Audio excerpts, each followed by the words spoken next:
ভর্তি চলছে। সৃষ্টির শিক্ষা পরিবার, শিক্ষা সেবায় একটি নাম, একটি বিশ্বাস।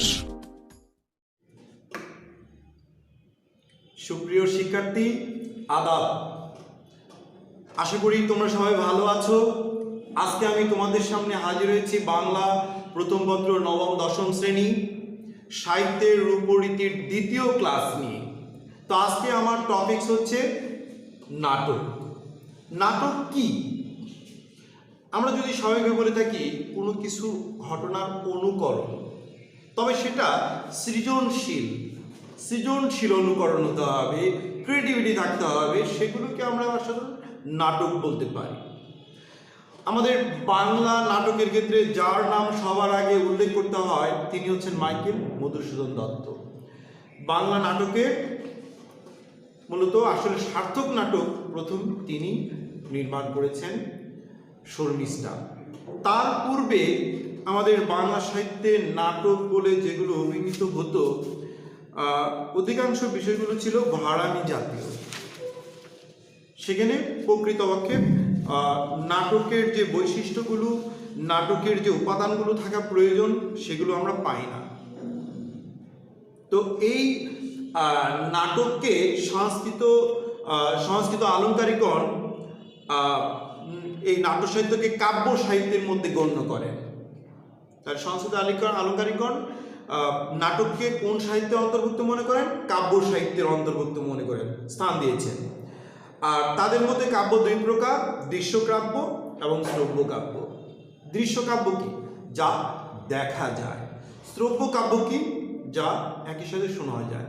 তাই নাটককে দৃশ্য ও শ্রব্যকাব্য দুটি একসঙ্গে বলা যেতে পারে। যেহেতু নাটক দর্শকের সামনে মঞ্চে চরিত্রের সংলাপের মধ্য দিয়ে একটা কাহিনীকে অবলম্বন করে উপস্থাপিত হয়, যা একই সঙ্গে দেখাও যায় এবং শোনাও যায়, এই জন্য নাটককে কিন্তু দৃশ্য ও শ্রব্যকাব্য বললেও ভুল হবে না। তবে নাটক প্রধানত দৃশ্যকাব্য। সংস্কৃতে একটি কথা রয়েছে, কাব্যেষু নাটকম রম্যম। আমরা সংস্কৃত আলংকারিকগণের যে নাটক সম্পর্কে যে ধারণা, যে কাব্য সাহিত্যের অন্তর্ভুক্ত, এটা মূলত আসলে দৃশ্যকাব্য এবং এখানে রম্য বিষয়টা থাকবে, এই বিষয়গুলো আমরা সংস্কৃত এই শ্লোকের ভিতরে পাই। কাব্যেষু নাটকম রম্যম।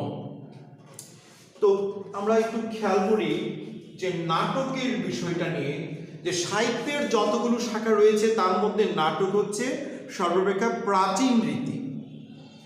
সাহিত্যের সর্বাপেক্ষা প্রাচীন রীতি হচ্ছে নাটক। এই বিষয়টা তোমরা অবহিত আছো আগে থেকে। আর এই নাটকের লক্ষ্য হচ্ছে দর্শক সমাজ, পাঠক কিন্তু নয়। উপন্যাস, ছোট গল্প, কাব্য, মহাকাব্য, এগুলোর লক্ষ্য কিন্তু আসলে থাকে পাঠক, এগুলো পাঠ করা যায়।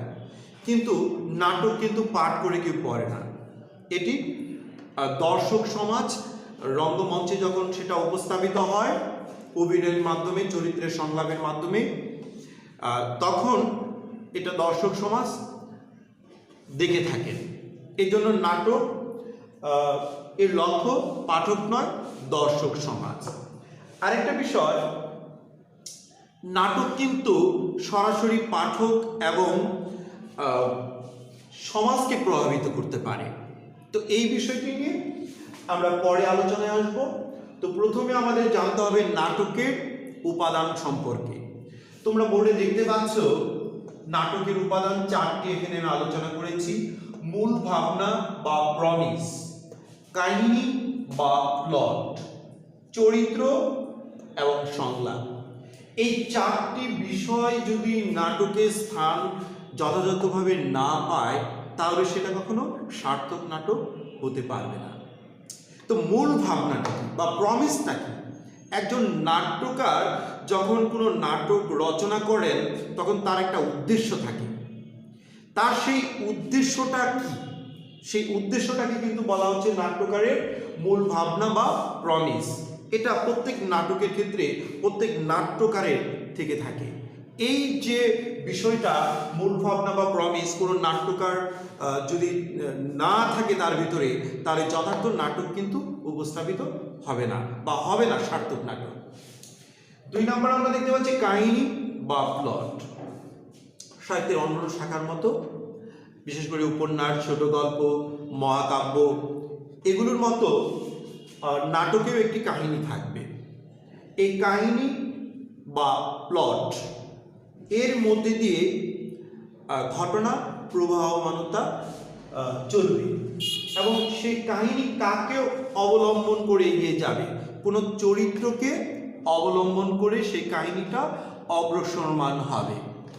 আমরা এই কাহিনীটা আকারে বড় হতে পারে, ছোটও হতে পারে, তবে নাট্যকারের উপরে নির্ভর করে কাহিনীটা কোন জাতীয় হবে, আয়তনে কতটুকু হবে, সেটা নাট্যকারের উপরেই আসলে নির্ভর করে। 4 নম্বরে দেখতে পাচ্ছি আমরা 3 নম্বর দেখতে পাচ্ছি আমরা চরিত্র। নাটকের গুরুত্বপূর্ণ উপাদানের মধ্যে একটি হচ্ছে চরিত্র।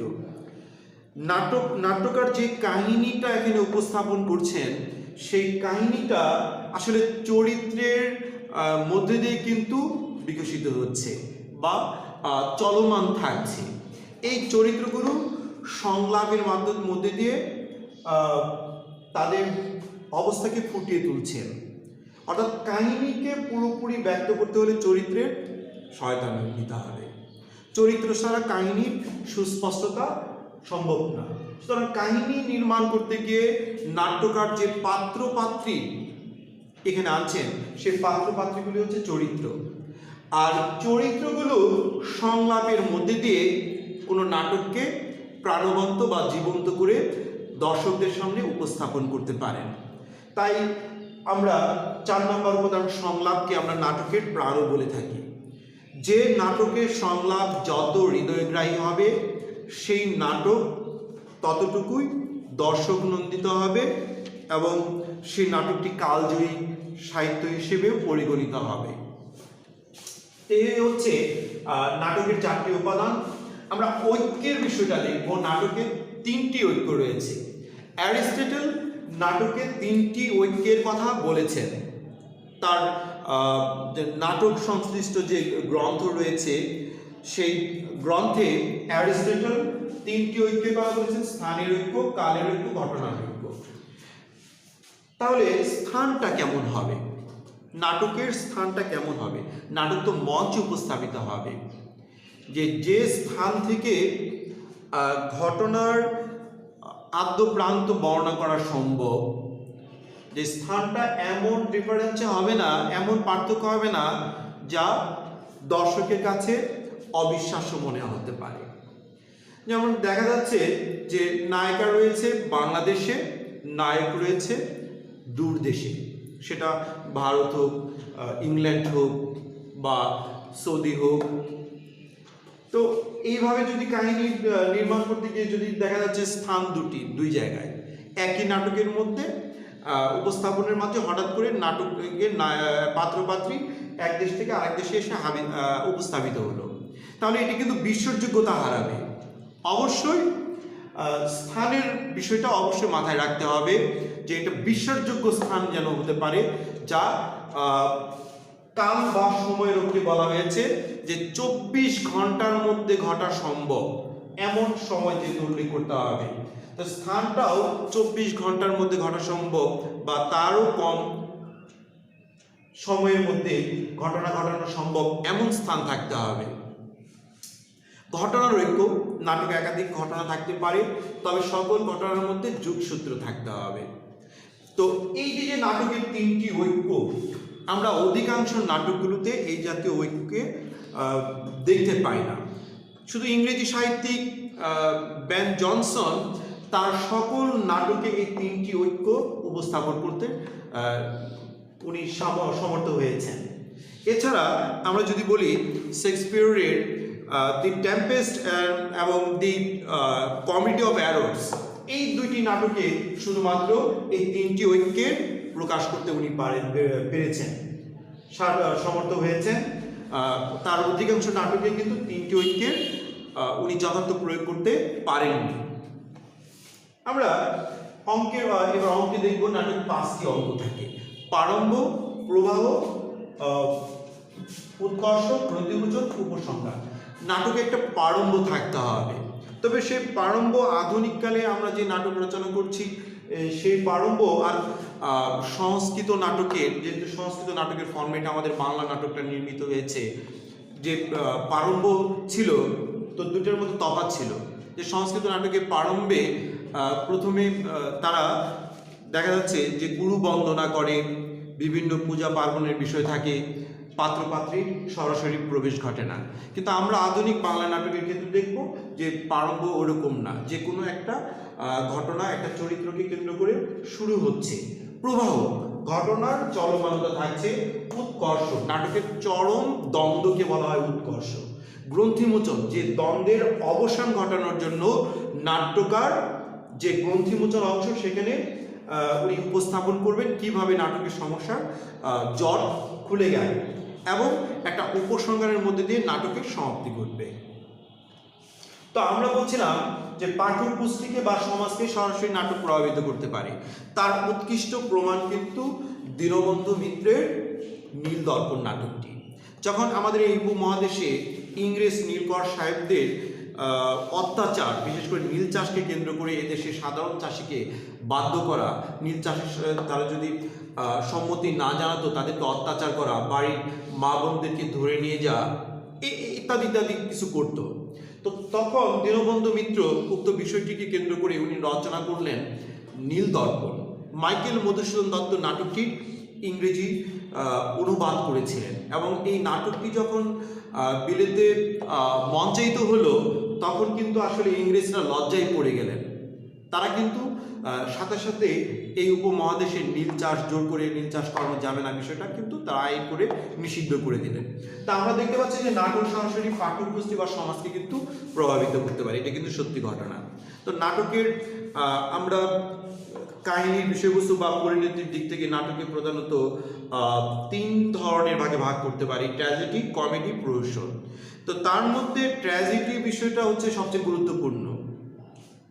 বিশেষ করে আমাদের অ্যারিস্টটল ট্র্যাজেডি সম্পর্কে যা বলেছেন যে রঙ্গমঞ্চে নায়ক বা নায়িকার দৃশ্য পরম্পরা উপস্থাপনের মাধ্যমে যে নাটক দর্শকের হৃদয়ে ভয় ও করুণা প্রশমিত করে তার মনে করুণ রসের আনন্দ সৃষ্টি করে, সেটাই ট্র্যাজেডি।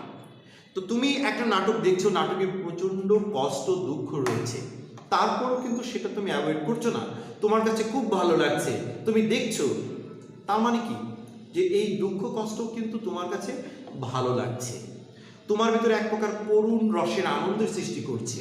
তো ট্র্যাজেডি বিষয়ে আমরা 2 ধরনের ট্র্যাজেডির পরিচয় পেয়েছি বলতে পারি, এক গ্রিক ট্র্যাজেডি আর একটা তোমার শেক্সপিয়রের ট্র্যাজেডি।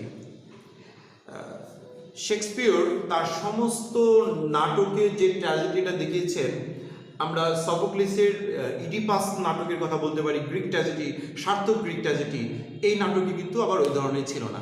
শেক্সপিয়র ট্র্যাজেডিতে দেখা যাচ্ছে যে নায়ক সর্বশেষ মারা যাচ্ছে, কিন্তু গ্রিক ট্র্যাজেডিতে কি হচ্ছে, এটা সর্বশ্রেষ্ঠ ট্র্যাজেডি বলা হচ্ছে যে ট্র্যাজিক চরিত্রটাকে বেঁচে থেকে তার দুঃখ কষ্ট এটা প্রায়শ্চিত্ত করে যেতে হচ্ছে, সে মরছে না।